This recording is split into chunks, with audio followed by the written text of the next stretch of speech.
alô, Dibradores, está começando mais um DibradaCast. Eu sou o Caissara e uma regra não escrita do Dibrada é que toda vez eu começo o programa. Aqui é o 86 e uma regra não escrita do Palmeiras é que ele ganha os difíceis e perde os fáceis. Aqui é o Aguiar e uma regra do Anjo Caído. Tô sempre no pastor, não no possuído. O possuído é só o artista. Você falou, toma, você assumiu que é o Anjo Caído. Ah, é.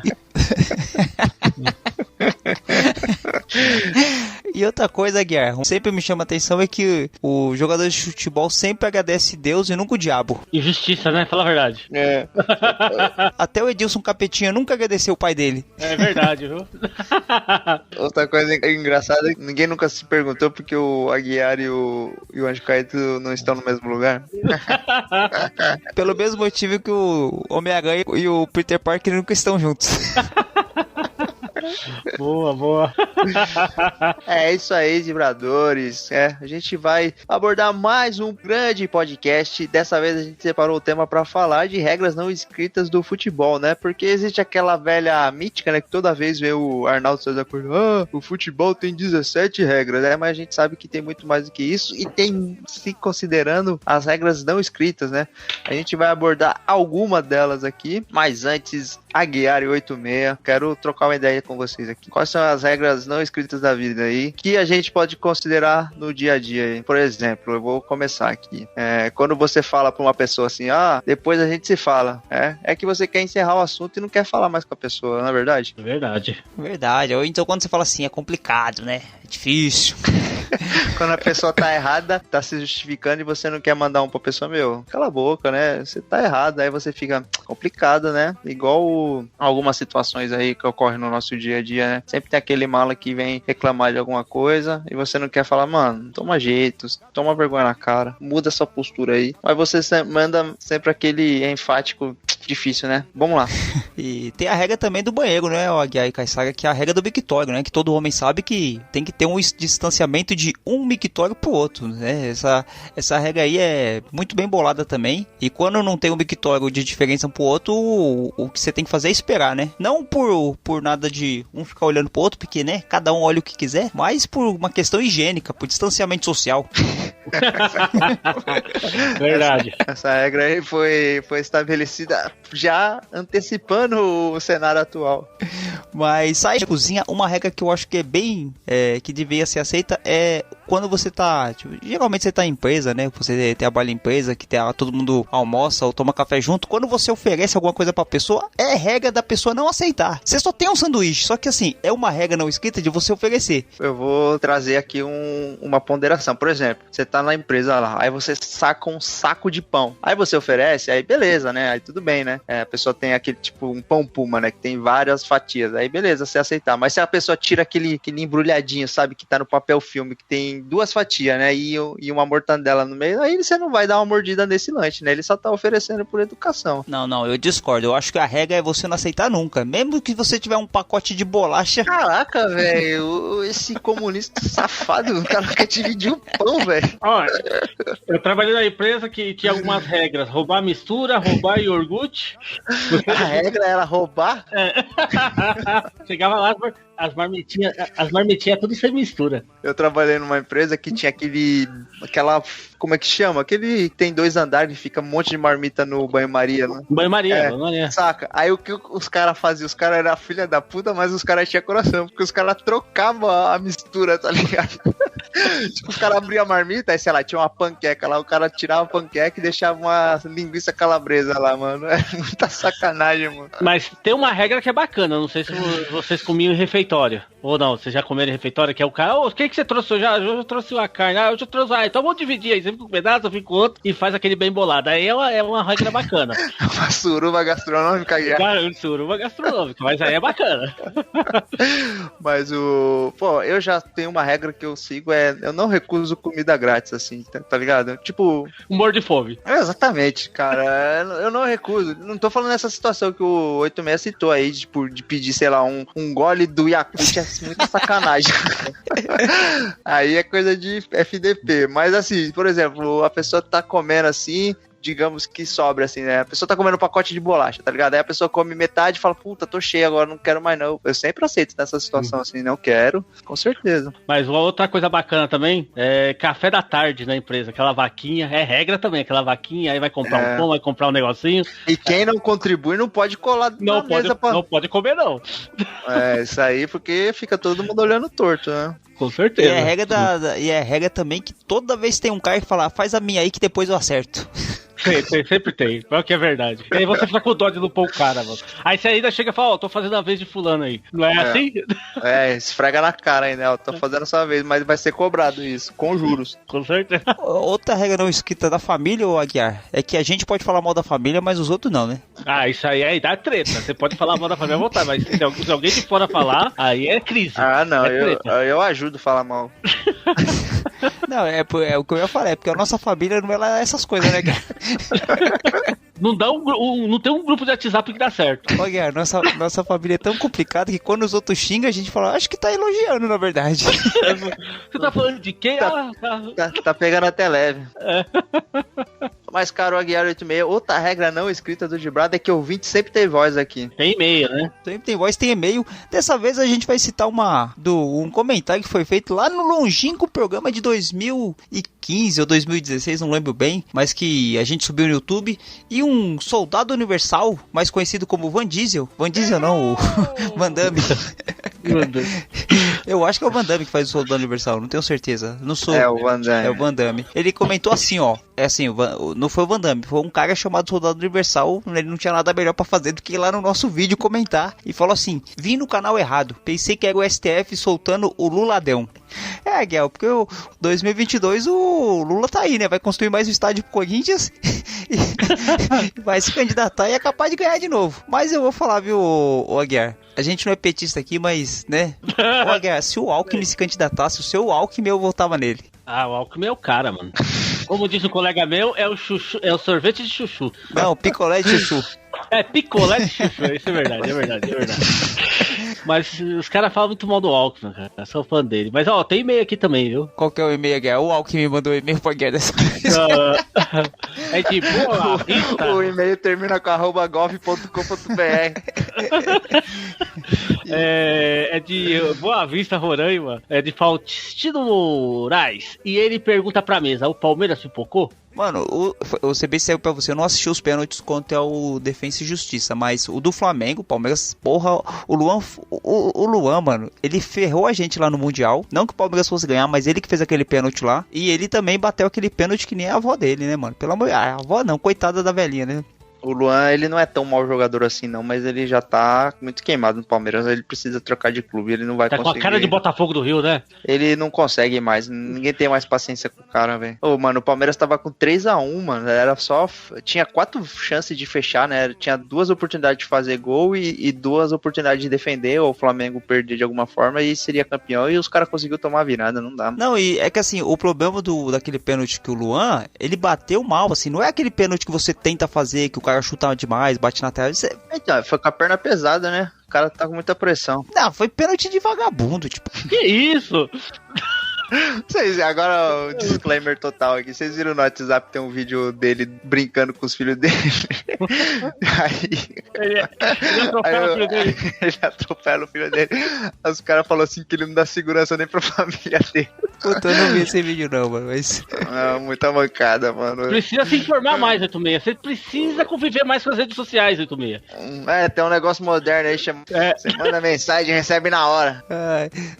Respondendo a pergunta aí do Faustino, eu acho que é o que o Caissara falou mesmo. O Luan não tem mais jeito não, ele já ficou pesado o clima dele no Palmeiras e tem que pôr outro time aí. Pior que ele é um bom zagueiro sim, mas ele tá muita mancada, né? É aquelas regras não escritas da vida, é aquela pessoa que é boa gente, bacana, legal, mas sempre tá fazendo merda na empresa, né?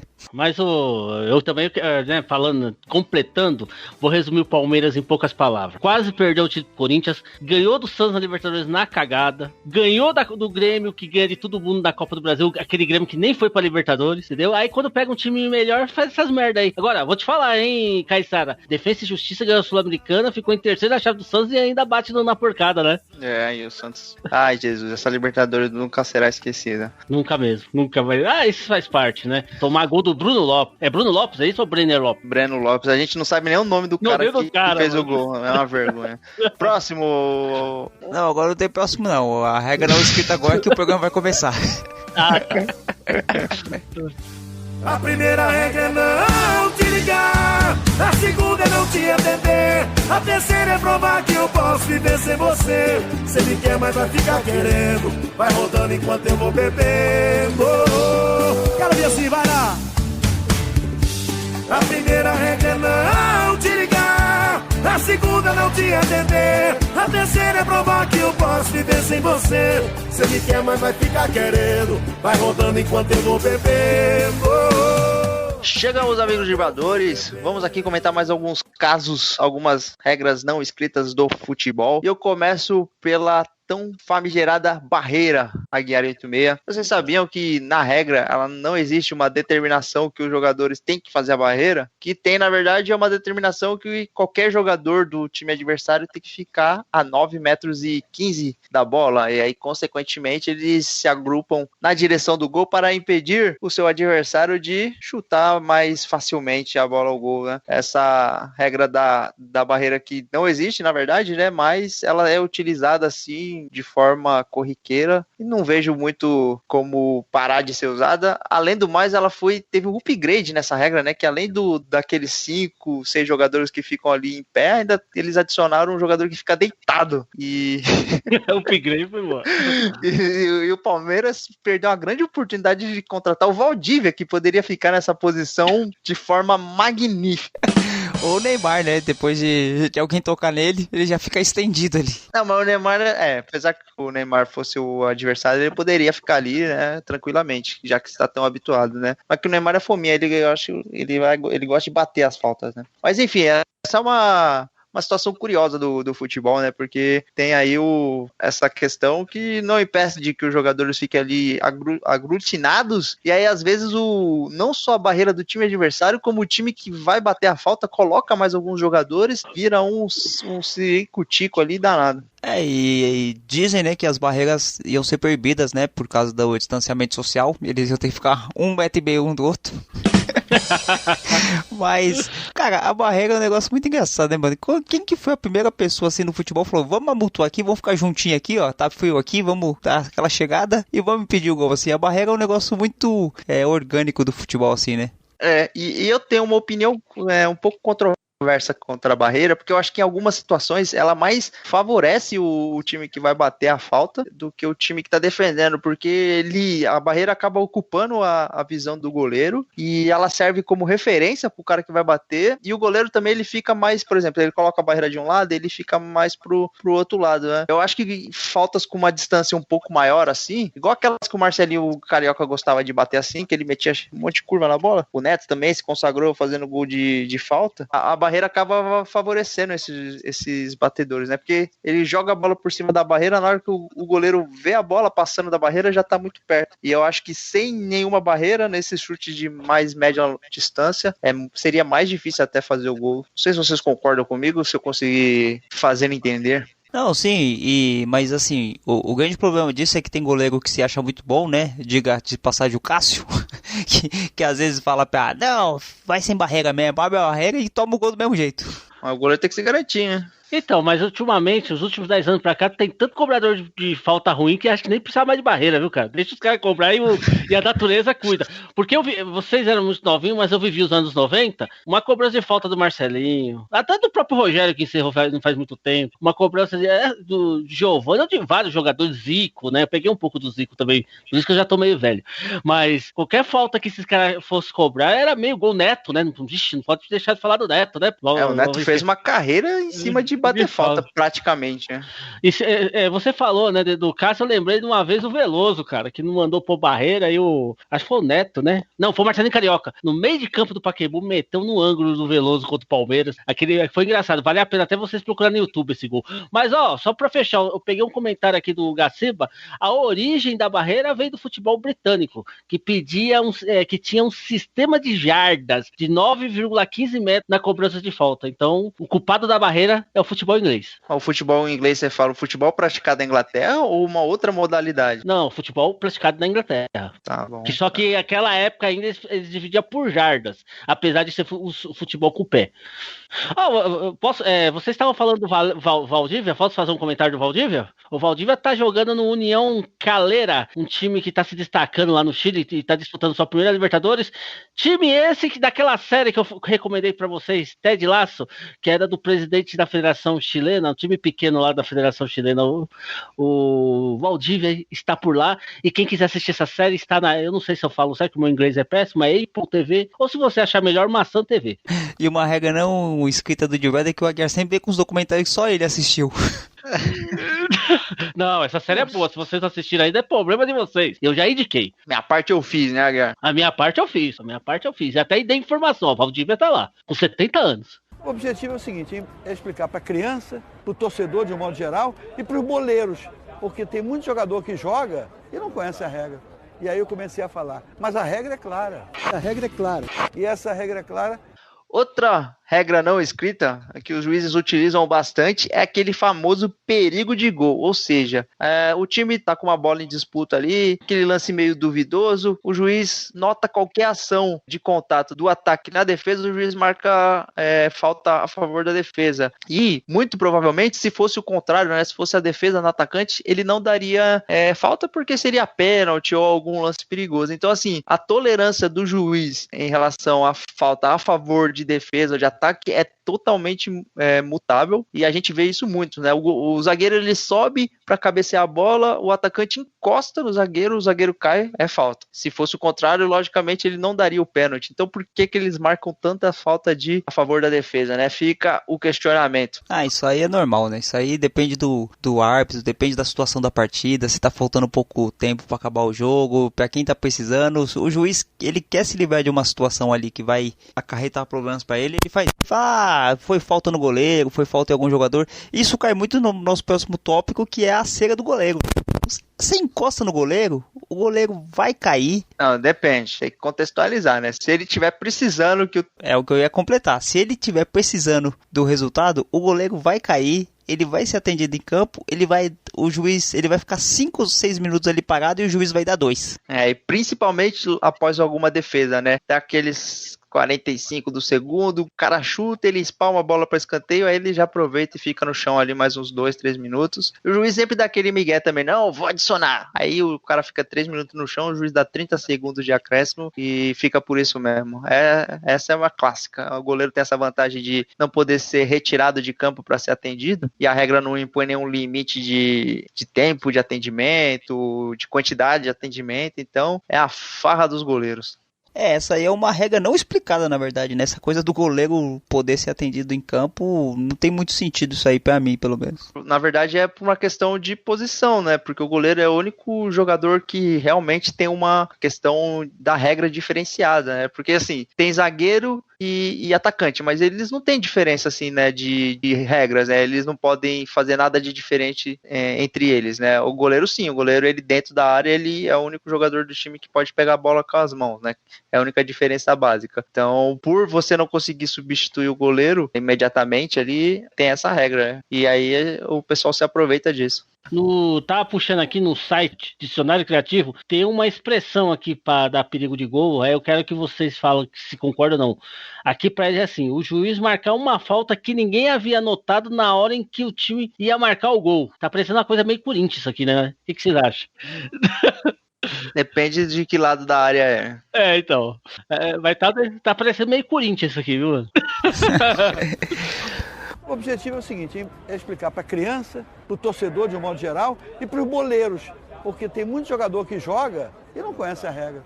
E aí eu comecei a falar, mas a regra é clara. A regra é clara. E essa regra é clara. Uma outra regra que é fundamental no futebol, não é escrita, mas é fundamental, é que o juiz só vai acabar o jogo quando a bola estiver no meio do campo. Se algum time estiver muito próximo de fazer o gol, se a bola estiver quase chegando na área, ou se principalmente o time que estiver perdendo ou o time que estiver precisando do resultado estiver próximo do ataque, o juiz não vai terminar porque ele não quer apanhar dos jogadores. Então uma regra clara é, só pode acabar o jogo, apitar o final do primeiro tempo ou do segundo tempo no meio do jogo. O engraçado também é que o juiz adora terminar o jogo na hora que o goleiro, né, bate o tiro de meta e a bola tá viajando, assim. Porque ele poderia terminar na hora que a bola saiu pra linha de fundo, né? Porque, pô, acabou ali. Se a intenção dele já é acabar no decorrer ali do tiro de meta. Mas o juiz adora. O goleiro vai lá, bate o tiro de meta, a bola tá viajando, aí ele para, encerra o jogo ali, fazendo toda aquela cerimônia, né? Apita, levanta as mãos pro alto e depois aponta pro centro do campo. E o Galvão adora narrar o encerramento do jogo nessa hora também, que ele sempre fala, aponta pro centro do campo. Mas é assim, o que eu sei referente ao juiz encerrar o jogo no meio de campo, que há uma recomendações, né, da equipe de arbitragem das federações, que o juiz nunca termine o jogo num ataque de um time ou que possa prejudicar um ou outro time. Por isso que normalmente ele termina no meio de campo ou até, como foi citado aí, num tiro de meta ou coisa assim. Apesar que em 2018 com o Santos e Cruzeiro deram uma ferrada do Santos nessa história aí, né? Então, mas isso vai cair um pouco numa questão até de ética, né? E principalmente a questão do cronômetro no futebol, porque assim, você tem o tempo exato, ou deveria ter no futebol, como é o caso do basquete, como é o caso, não sei, de outro esporte que tem o cronômetro, o boxe e tal, os esportes de luta. Se passou do tempo, e mesmo que o time vá pro ataque e já acabou o tempo, não é o seria certo é o juiz acabar o jogo, mesmo que tiver indo pro ataque, se tivesse o tempo. Mas aí o juiz espera. É que nem em algumas situações, eu acho que vocês já pegaram a ver isso, o juiz que acaba o jogo, mas ainda ele marca um pênalti no último lance, aí ele acaba o jogo e só tem o pênalti pra bater. Tipo, o pênalti é decidido depois do jogo. Você já viu isso também?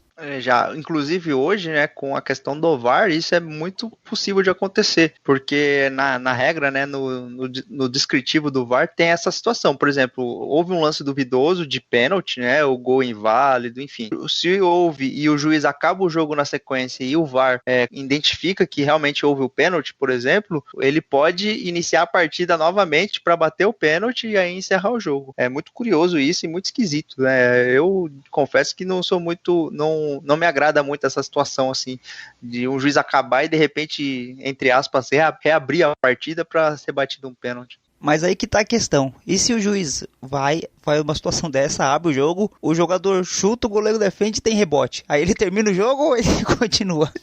Boa pergunta, né? Porque já pensou num lance bizarro, tem o rebote e o outro time vai lá e faz o gol? Tipo, esquisita essa situação, né? Não se preocupa não, Caissaga, porque se a bola chegar no meio, o juiz termina.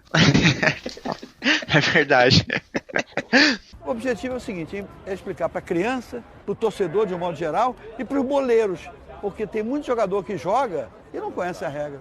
E aí eu comecei a falar, mas a regra é clara. A regra é clara. E essa regra é clara. Mas, voltando à questão do tempo, né, a gente fez até um programa passado aí, o Tecnologia Futebol Clube, que a gente falou da questão do cronômetro. Cara, eu sou muito a favor do tempo ser cronometrado, ser 30 por 30 cronometrado. E aí a bola saiu para o relógio, atendimento médico para o relógio, substituição para o relógio, enfim, só bola rolando, porque aí você acaba com vários problemas de interpretação, de deixar na subjetividade do árbitro, de cera, porque, cara, o que os jogadores fazem de cera é ridículo, né? Então, isso aí eu levanto essa bandeira há muito tempo. A gente levantava a bandeira do VAR, vingou, né? Quem sabe o do tempo cronometrado. Mas eu acho que é uma barreira mais cultural, mais complicada, mas eu acho que seria interessante. Eu sou super a favor. O futsal é assim e funciona muito bem. Verdade.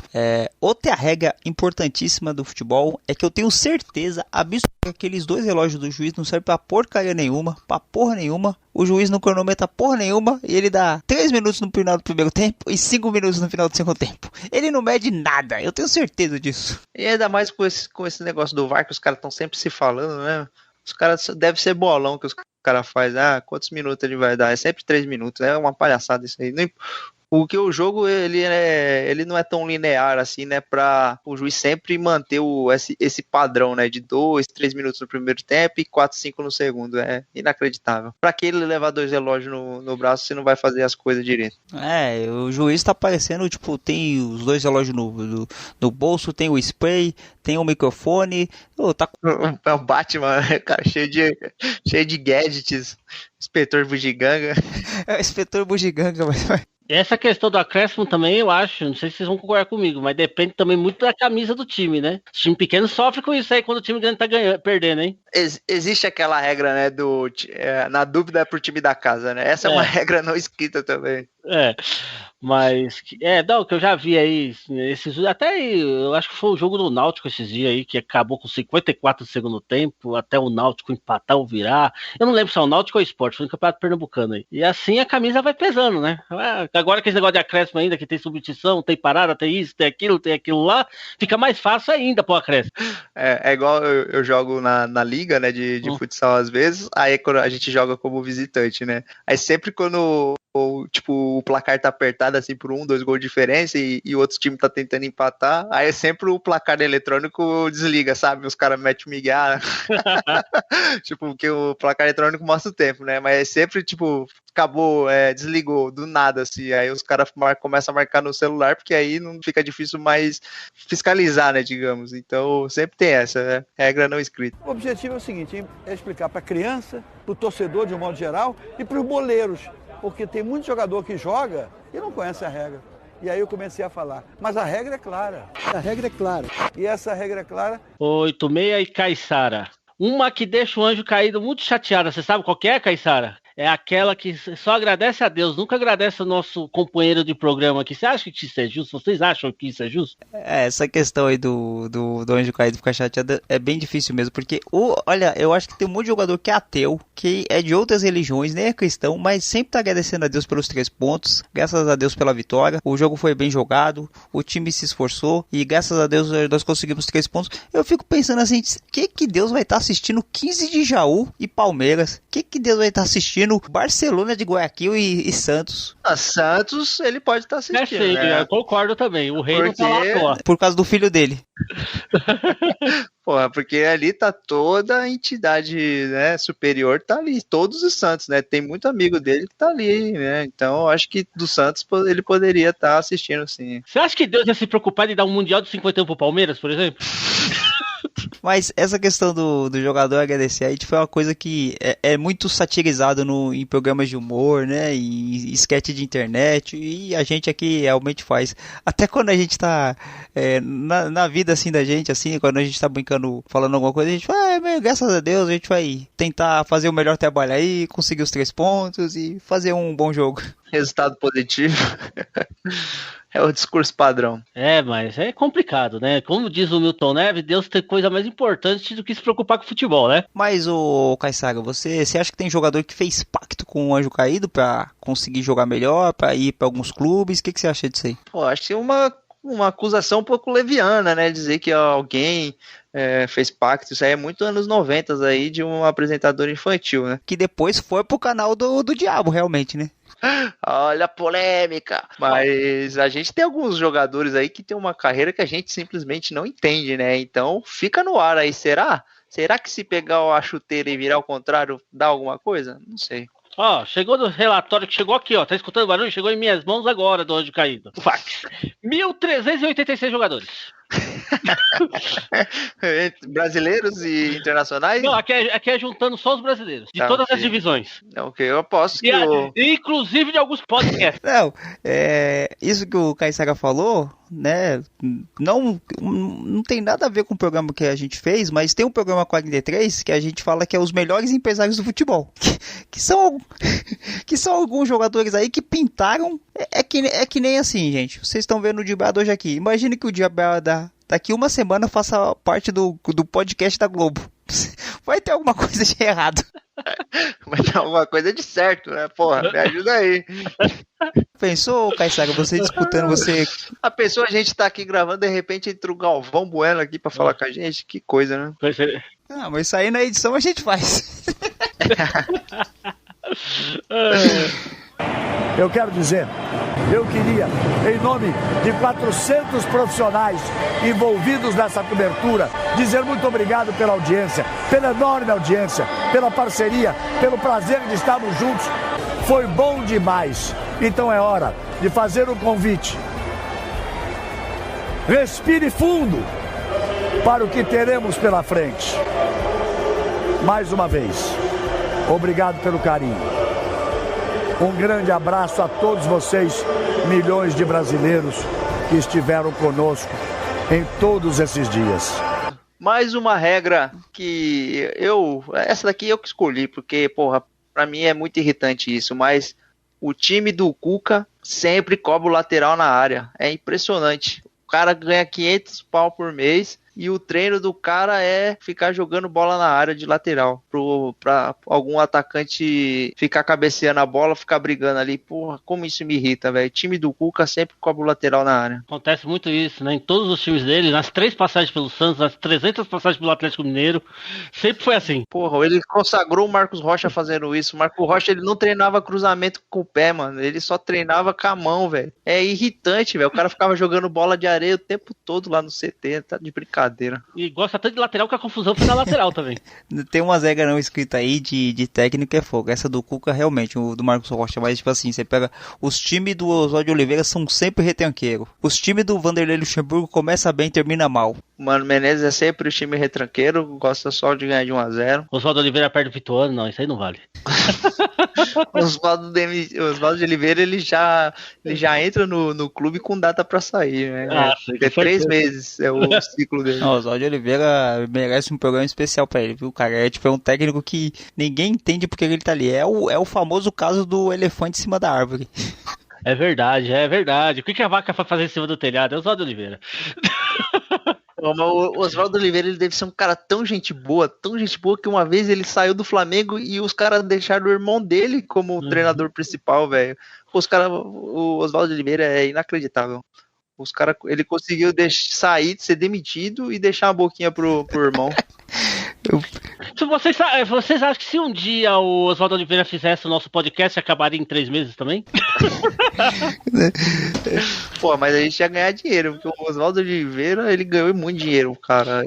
Ele era um treinador caro, porque ele era considerado do alto escalão, apesar de nunca ter feito nada assim que justifique tamanha consideração, né, tamanha relevância que ele atingiu no futebol, porque ele teve o título do Corinthians, que ele herdou o trabalho do Vanderlei, depois disso nada, só um ou outro trabalho bonzinho no Botafogo, que o Botafogo não ser rebaixado também já é um ótimo trabalho. No Japão também ele conseguiu, ser campeão nacional, mas também, assim, pra gente aqui não significa muita coisa, né? Não é o tipo de trabalho que credencia um treinador no futebol brasileiro, né, a gente é pentacampeão, né? O cara precisa se credenciar aqui também. Outra regra não escrita do futebol, voltando a falar um pouco de juiz, é que o juiz, além de sempre acrescentar, né, os 3 minutos do primeiro tempo, 5 minutos no segundo, sempre acabar o jogo na metade do campo, ele também sempre gosta de levar para os pênaltis. Eu acho que é um combo isso aí, né, a questão dos acréscimos, a questão do perigo de gol, a questão da cera do goleiro. O juiz, ele sempre quer levar para os pênaltis, quando dá para levar para os pênaltis, porque ele fica isento da responsabilidade, né? Tirar a responsabilidade. Eu ia falar que ele gosta porque ele é muito difícil do juiz errar, mas teve uma equipe de arbitragem esses dias que conseguiram errar grosseiramente numa cobrança de pênaltis aí. Teve um pênalti que a bola bateu na trave, que ficou dentro do gol e saiu, o juiz não deu gol. E o Bandeirinha, o infeliz, estava ali só pra isso, mano. Ele tava na linha do gol pra identificar se a bola entra ou não entra, o cara conseguiu errar. Então, além do juiz fazer de tudo para levar pros pênaltis a partida, né, que ele começa a controlar o jogo, minar os times, dar os perigos de gol e ainda consegue errar na cobrança de pênalti, viu? Lamentável. O juiz, ele faz isso, eu acho que...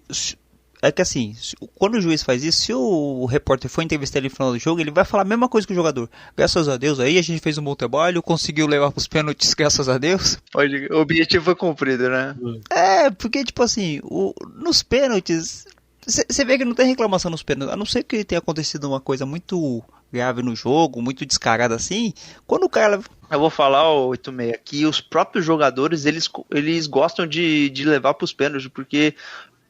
parece que a derrota nos pênaltis, ela cai no azar, né? Tipo, a gente jogou bem, a gente fez nosso papel, só que foi pros pênaltis e perdeu. Só que o jogador se esquece que ir pros pênaltis é um sinal de incompetência, né? De não ter conseguido ganhar no tempo normal. Mas, infelizmente, tem essa cultura aí cara, dá 35, 40 minutos do jogo ali, talvez até antes, e tá indo pros pênaltis, ninguém começa a fazer nada, tipo, o juiz começa a controlar o jogo, os jogadores começam a atacar menos, fica aquele toque goleiro, zagueiro, goleiro, e não sai dali, que nem foi essa final da Libertadores aí, inclusive o Rony devia ser punido por ter cruzado a bola na área quando tava todo mundo esperando os pênaltis.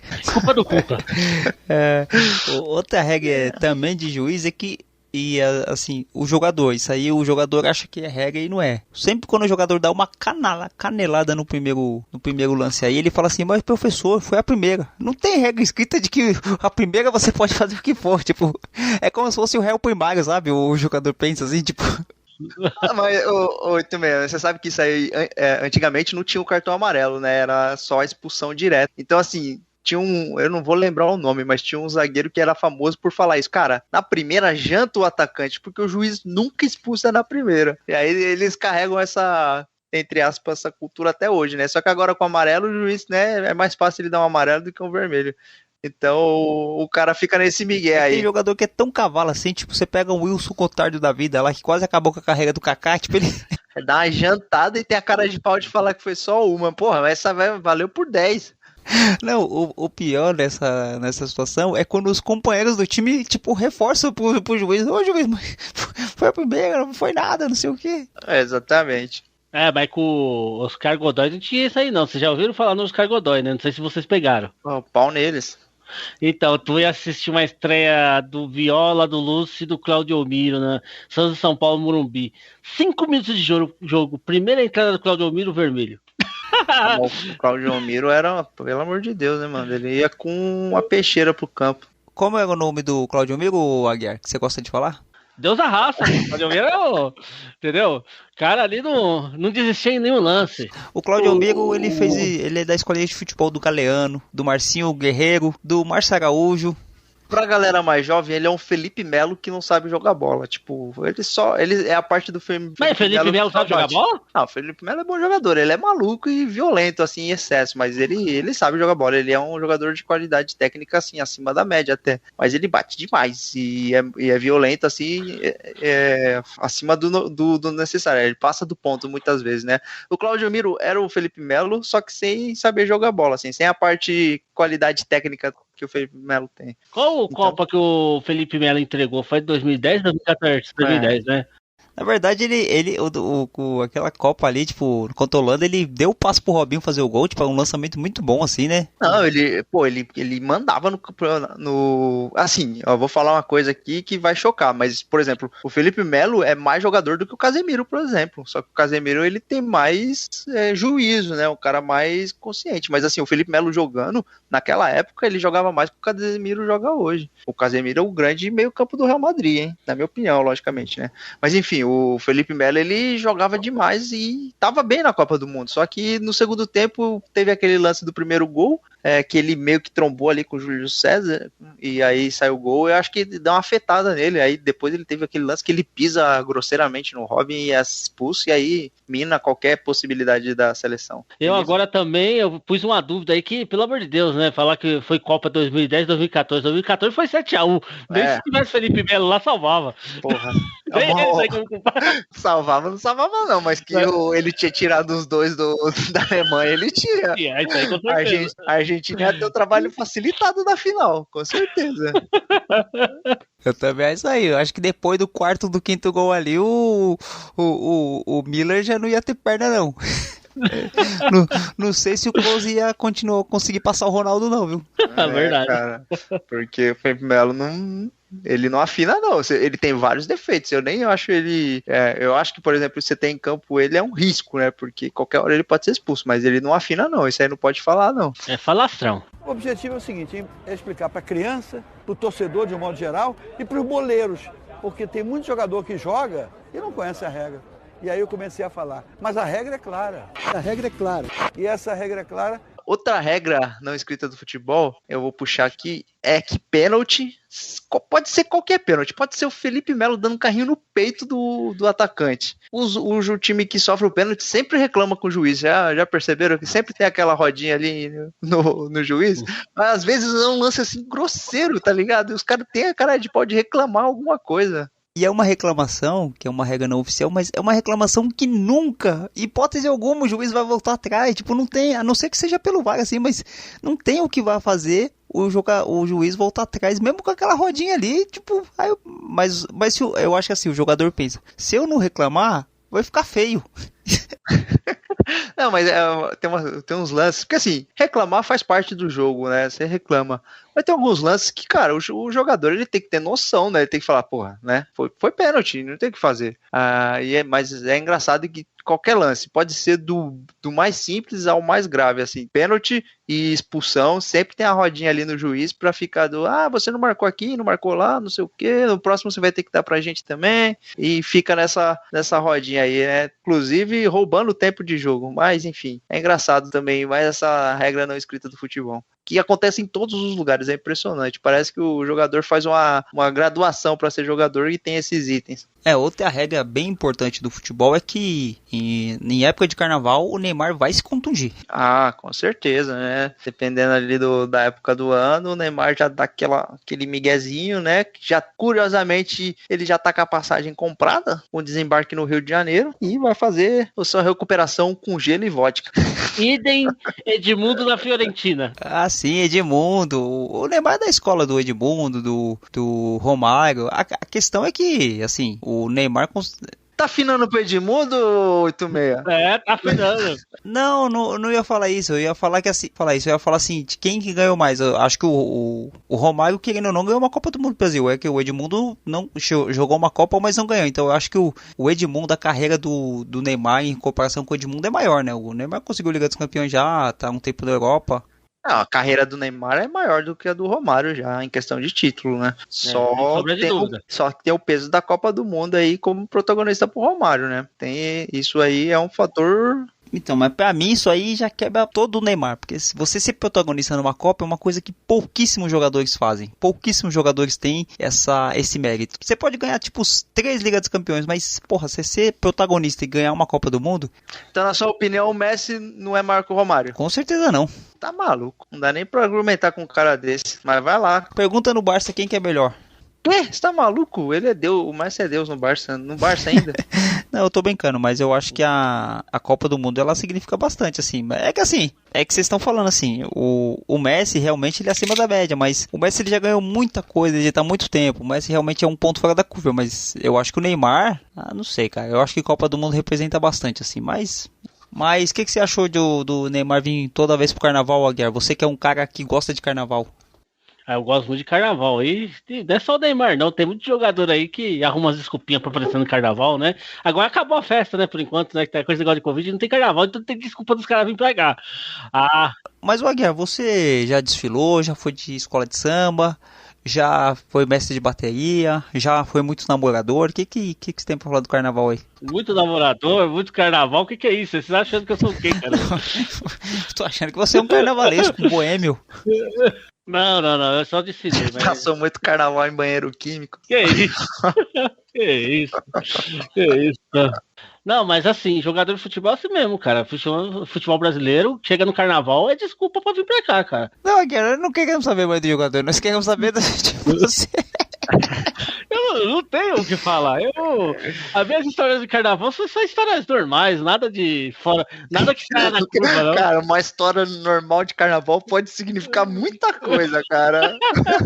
Não, são histórias tranquilas. Eu sou um cara de bem, pô. Eu não bebo nem nada, então o cara que não bebe, mesmo que for pro carnaval, fica tudo de boa. Fica tranquilo, né? Carnaval sem cachaça é uma festa gospel. É verdade. É uma marcha pra Jesus. Eu acho que assim, se for pro carnaval sem tomar cerveja pra marcha pra Jesus tomando cachaça, é melhor você estar na marcha. Em 95 eu fui assistir o desfile da Jovem e só tomei refrigerante. Caralho, você também... A Pepsi estava voltando pro Brasil e fez uma promoção no sambógrafo, você tomava Pepsi à vontade. Então eu tomei Pepsi à vontade. Porra, mas Pepsi se for a zero e quente, passa mal também. Não, Pepsi ventiladinha, bem da hora, cara. Não vem com essa não. Ô, Guel, eu pensei que você tinha aprontado todo já no carnaval, tinha se fantasiado. Mas você tem história de carnaval que eu sei. Você mesmo contou que você tem umas histórias de carnaval, e apesar de não gostar de carnaval. Eu não tenho, Guel, eu sou um cara preguiçoso, cara. Na hora do carnaval eu já tô dormindo. O 8-6 pensa em carnaval e, porra, vou dormir 4 dias seguidos. Guel, Guel, eu agradeço por você confiar no meu potencial, mas não... Eu fiquei sabendo que você visitou todas as escolas de São Paulo, pô. Não visitei não, mas eu tenho respeito pelas escolas de samba de São Paulo, principalmente aqui a Unido de Guaianazes. Unido de Guaianazes, né? Ou a Nenê de Vila Matilde, a maior de todas. A gente não vai voltar nesse mérito, Guia, porque a gente já falou que toda escola que você torce cai. A Leandro de Itaquera, depois a Nenê. Não torço pra Leandro, Nenê. Nunca torci pra Leandro, não. Vem com essa, não. A Nenê caiu. A Nenê tá na 3ª divisão. Caraca, a Nenê tá ruim assim? Ela chegou a ser campeã uns anos atrás, né? Bons anos atrás, né? Mas é a maior campeã de São Paulo, mas caiu, agora tá junto com a torcida jovem. O objetivo é o seguinte, é explicar para a criança, para o torcedor de um modo geral e para os boleiros, porque tem muito jogador que joga e não conhece a regra.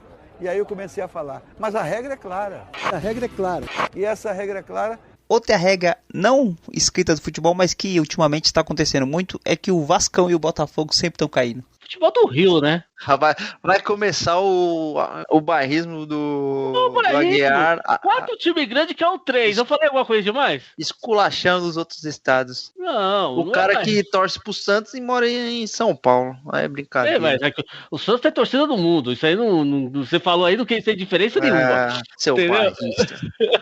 Mas o que o futebol carioca tá em decadência, tá. Não, isso aí o futebol brasileiro tá em decadência. Não, futebol carioca. Botafogo. Vamos ser sinceros. Você pegar o Mirassol hoje pra disputar o Campeonato Carioca, o Mirassol ganhou o Campeonato invicto. Nossa. Olha o Carlos Alberto falando aí. O nível do Flamengo hoje é muito bom. Mas traz o Real Madrid. Vamos falar de nível técnico? Traz o Real Madrid pra jogar a Série B aqui. Eu afirmo com vocês que ele não ganha. Gente, pelo amor de Deus! Não, mas é verdade, pô. Ai, caraca. Vai, próximo. Vamos discutir o Vasco e o Botafogo aí, porque agora vai fugir. Porque você... É brincadeira comparar o Mirassol com o Vasco e Botafogo. É verdade, o Mirassol é maior. Outra regra muito importante do futebol é que quando o jogador ele perde aquele gol feito assim, ou ele perde aquele pênalti, ou ele perde aquele gol feito, ou ele faz aquela lambança, ele olha pro chão, dá aquele chutinho no gramado assim, e fica parecendo que ele torce pra que ninguém tenha visto o que ele fez. Sabe quando, tipo, o David perdeu aquele gol lá, quando ele jogava no Flamengo, ele perdeu aquele gol embaixo da trave, ele ficou olhando pros lados assim e fala assim... Dá uma olhada na chuteira, bate no chão assim, né? Dá aquele miguezinho, finge que tá mancando. Não, e ele fica pensando assim, será que alguém viu? Será que alguém percebeu? Tipo... 300 câmeras.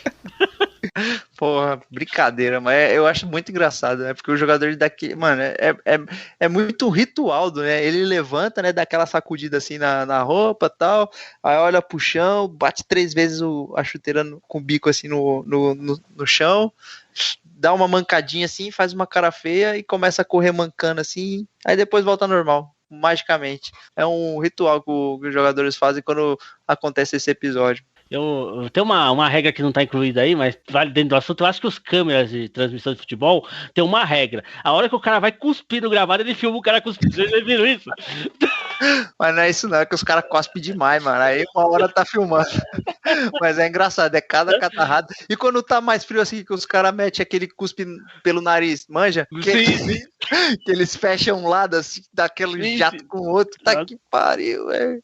Isso é engraçado, mano. Ele no uniforme, é verdade. Depois troca a camisa com o adversário.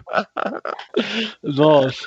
O cara acaba de limpar o juiz, no final do jogo vai lá cumprimentar o juiz, mano. Depois ele acaba de limpar o nariz. É cada coisa do jeito. Porra, se meter aquela luz verde nos jogadores na hora do que acaba o jogo, não vai ficar bom, não. Não vai ficar, não, de jeito nenhum. O objetivo é o seguinte, é explicar para a criança, para o torcedor de um modo geral e para os boleiros, porque tem muito jogador que joga e não conhece a regra. E aí eu comecei a falar, mas a regra é clara. A regra é clara. E essa regra é clara. Outra regra no futebol que não tem jeito é que Flamengo e Corinthians sempre são ajudados. Essa aí é a regra principal, não é não? Pô, essa regra tá cravada na CBF, você não sabia, não? Com certeza, tá lá. Artigo 3 do Estatuto da CBF. Artigo 666. Ou 666, boa. Mas 666 pertence ao América. 666 pertence ao América. Artigo 3 da CBF. Corinthians e Flamengo sempre ajudados. E nessa ordem, Corinthians e Flamengo, nem Flamengo e Corinthians. Você acha que o Corinthians é mais ajudado que o Flamengo? Eu tenho dúvida, eu acho que é o Flamengo. A gente podia fazer um programa só pesquisando isso, né? Pra ver quem é mais ajudado. Acho que dá pauta. Dá uma pauta. Talvez o Palmeiras ali em terceiro, mas dá uma pauta boa. O objetivo é o seguinte, é explicar para a criança, para o torcedor de um modo geral e para os boleiros, porque tem muito jogador que joga e não conhece a regra. E aí eu comecei a falar, mas a regra é clara, a regra é clara. E essa regra é clara. E aí, seus descrentes do meu poder? Vocês estão bem? Vou falar aqui algumas regras, já que vocês estão falando de regra, algumas regras que tinham nos anos 90. Como você já ouviu falar, por exemplo, tocar a música da Xuxa ao contrário, imitava minha voz. Já ouviu falar isso, Caissara? Sim, grande mestre. 86, você escutou também? Escutei muita música da Xuxa aí. Coisa do diabo é escutar a música da Xuxa, não escutar o disco ao contrário. Vocês são os caras estão de brincadeira. Igual outra aqui, muito que o Legião Urbana quer dizer o coletivo de demônios, não podia escutar a maior banda nacional do país. Até eu, que sou anjo caído, respeito, o cara vem falar que é coisa do capeta. Os caras gostam de culpa mim também, viu, mano? Os caras gostam de culpa, viu? Uma outra aqui, a Xuxa eu já falei. E o Raul, falar que o Raul era coisa do capeta. Você concorda com isso, 86? Você que é do tempo do Raul, pô? Eu não sou do tempo do Raul. Quando o Raul morreu em 89, né? Eu tinha 3 anos. Mas assim, acho que por conta do Raul, ele falava que o diabo era o pai do rock, né? Aí o Raul tinha aquela questão de capa preta, o envolvimento dele com o Paulo Coelho, ele era um ser meio místico, mas, pra falar a verdade, ô Aguiar, toca Raul aí. Oh, beleza, é outra coisa. Só porque o cara tinha bom gosto pra roupa, quer dizer que ele era um seguidor meu, pô. Mas assim, né, algumas coisas aqui os caras colocam a culpa em mim e tal, mas não é bem assim, igual, até o futebol também às vezes colocam, não é bem assim não, viu, Caissara 86, só queria deixar bem claro. Tô voltando, né, faz tempo que eu não participava, né, mas tinha mais coisa importante pra fazer do que ficar falando com vocês, sabia? O que você tava fazendo, Anjo Caído, nesse seu período sabático? Vou falar a verdade, vocês não vão acreditar, mas estava sendo cotado para ser ministro da saúde. Puta que pariu. O objetivo é o seguinte, é explicar para a criança, para o torcedor de um modo geral e para os boleiros, porque tem muito jogador que joga e não conhece a regra. E aí eu comecei a falar, mas a regra é clara, a regra é clara. E essa regra é clara. Então, Caissara e 86, a próxima, então, aí, a segunda da lista é Perigo de Gol. Vocês já ouviram falar disso? Pera aí, Aguiar, para de bater palma, mano. Ah, deixa eu, mano. Você bate palma, vaza no áudio, caralho. Põe uma luva pra bater palma. Ah, vou pôr luva, vou fazer um programa de luva.